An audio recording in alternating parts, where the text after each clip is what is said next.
Viewers, welcome to my channel Srivalli diaries. ఈ వీడియోలో మా ఇంటి ఆవకాయ కాకినాడ స్పెషల్ పచ్చి ఆవకాయ రెసిపీ చూపిస్తున్నాను. యాక్చువల్లీ మేము చాలా రకాల ఆవకాయలు పెడతామన్నమాట. కామన్గా పెట్టుకునే ఎర్ర ఆవకాయ, పచ్చి ఆవకాయ, మాగాయ, పెసర ఆవకాయ, పులిహార ఆవకాయ, మెంతి ఆవకాయ, ఇలా చాలా రకాలు పెడతాము. బట్ ఓన్లీ 2 రికార్డ్ చేశాను, ఎర్ర ఆవకాయ అండ్ పచ్చి ఆవకాయ. పచ్చి ఆవకాయ ఏంటంటే పచ్చకారంతో పెడతారనమాట. ఇది కాకినాడ స్పెషల్. కాకినాడ వైపు బాగా దొరుకుతుంది. ఇంకా కొన్ని ఏరియాస్లో దొరుకుతాయి కానీ రేర్గా దొరుకుతాయి. ముందుగా మనం ముక్కల్ని కొట్టించుకుంటాం కదా, దాన్ని టెంకకున్న పొరని తీసేసి ముక్కని మొత్తం క్లీన్ చేసుకుని పక్కన పెట్టుకోవాలన్నమాట. ఇప్పుడు నేను వీడియోలో ఒక గిన్నె చూపిస్తున్నాను కదా, మేము ఎప్పుడు అదే యూజ్ చేస్తామన్నమాట కొలతకి. ఆ గిన్నెతో గిన్నెన్నర ముక్కలు తీసుకున్నాము. గిన్నెన్నర ముక్కలకి గిన్నె మసాలా ప్రిపేర్ చేయాలి. గిన్నెన్నర ముక్కలు అంటే ఇంచుమించు 8 గ్లాసుల ముక్కలు అవుతాయి.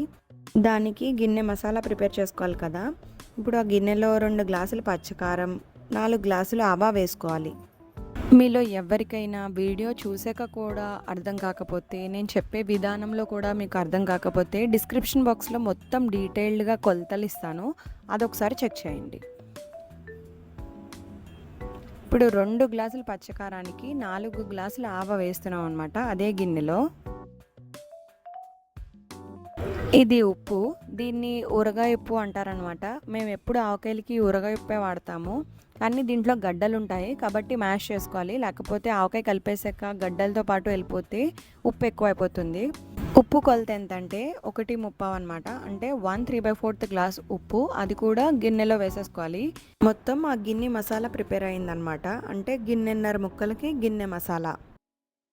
మీకు మొత్తం రేషియో చెప్పాలి అంటే 8 గ్లాసులు మామిడికాయ ముక్కలకి 2 గ్లాసులు పచ్చకారం, 4 గ్లాసులు ఆవా, ఇంచుమించుగా 2 గ్లాసులు ఉప్పు. మొత్తం ముక్కలు, ప్రిపేర్ చేసిన మసాలా, ఇంకా కొంచెం మెంతులు అన్నీ ఒక బకెట్లో వేసుకొని పైకి కిందకి బాగా కలుపుకోవాలి.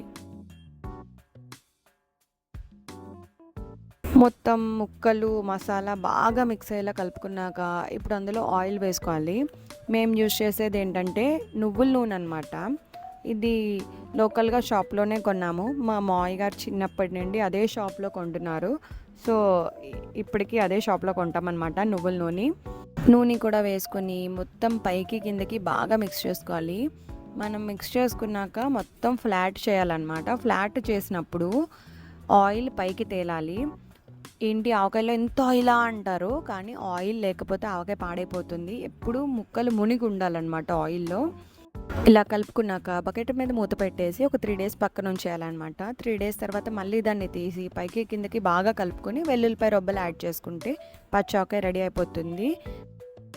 చూసారుగా, మీకు కానీ నచ్చితే వీడియో లైక్ చేసి షేర్ చేయండి. అలాగే మా ఛానల్ని సబ్స్క్రైబ్ చేసి పక్కనే ఉన్న బెల్ బటన్ మీద క్లిక్ చేయండి. Thank you.